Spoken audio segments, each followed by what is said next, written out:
Literature with Neha. आज की इस वीडियो का हमारा टॉपिक है रेफरेंस टू कॉन्टेक्स्ट। जैसा कि आप सभी जानते हैं कि रेफरेंस टू कॉन्टेक्स्ट इंग्लिश का एक इम्पोर्टेंट टॉपिक है। अगर आपको रेफरेंस टू कॉन्टेक्स्ट करना नहीं आता है तो इस वीडियो को एंड तक देखिए, क्योंकि इस वीडियो में मैं कुछ ऐसे ट्रिक्स और कुछ ऐसे पॉइंट्स बताने वाली हूँ जो आपके आंसर को और आपके रेफरेंस टू कॉन्टेक्स्ट को इफेक्टिव और इम्प्रेसिव बनाते हैं। तो बिना टाइम यहाँ पर एंड्रयू मार्वेल की पोयम द गार्डन के फर्स्ट स्टेंजा को मैंने एज एग्जाम्पल यूज़ किया है। तो सबसे पहले आंसर की शुरुआत कुछ इस तरह से होनी चाहिए कि जिस स्टेंजा का आप रेफरेंस टू कॉन्टेक्स्ट कर रहे हैं उसका फर्स्ट वर्ड लिखिए, फिर इस तरह से डैश लगाइए और फिर लास्ट वर्ड लिखिए। ऐसा लिखना बहुत इम्पोर्टेंट है क्योंकि अक्सर एग्ज़ाम में ऑप्शंस आते हैं और 2-3 स्टैंजाज में से आपको एक चूज़ करके उसका रेफरेंस टू कॉन्टेक्स्ट करना होता है। तो ऐसा लिखने का मतलब है कि आप इस वाले स्टैंजा का रेफरेंस टू कॉन्टेक्स्ट कर रहे हैं। ऐसा लिखने से आपका आंसर बहुत ही इफेक्टिव और इम्प्रेसिव लगता है। तो फर्स्ट पॉइंट है रेफरेंस। जिन लाइंस का हम रेफरेंस टू कॉन्टेक्स्ट कर रहे हैं वो लाइंस कौन सी पोएम की है और वो पोएम किसने लिखी है, ये हमें रेफरेंस में लिखना होता है। जैसे these lines have been taken from the poem The Garden composed by the famous poet Andrew Marvell. तो द गार्डन और एंड्रयू मार्वेल मतलब पोइट और पोएम के नाम को छोड़ करके ये दोनों लाइन्स हर रेफरेंस में बिल्कुल ऐसे ही लिखी जाती हैं।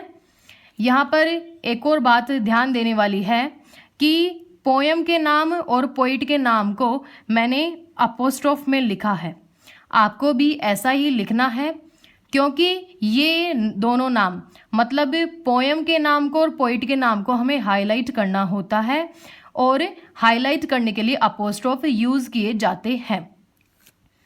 सेकंड पॉइंट है कॉन्टेक्स्ट।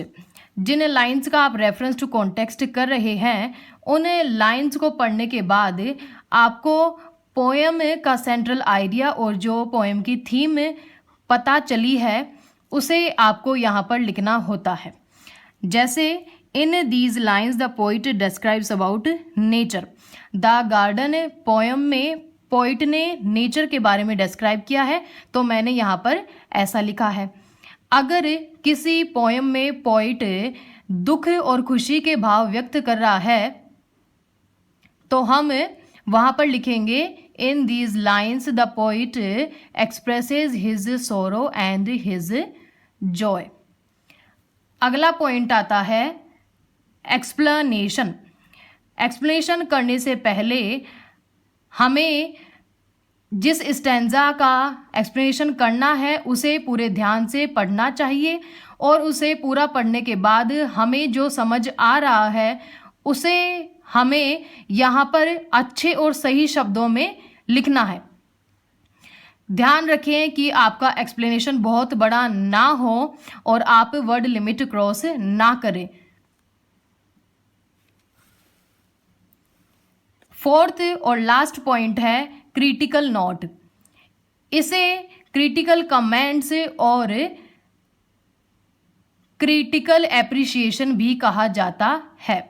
ये पॉइंट आपको बहुत कम देखने को मिलता है, लेकिन अगर आप इस पॉइंट को अपने रेफरेंस टू कॉन्टेक्स्ट में ऐड करेंगे, अपने आंसर में ऐड करेंगे तो आपका आंसर बहुत ही इफेक्टिव और इम्प्रेसिव लगेगा। इसमें हम इस तरीके के कुछ छोटे छोटे पॉइंट्स लिखते हैं।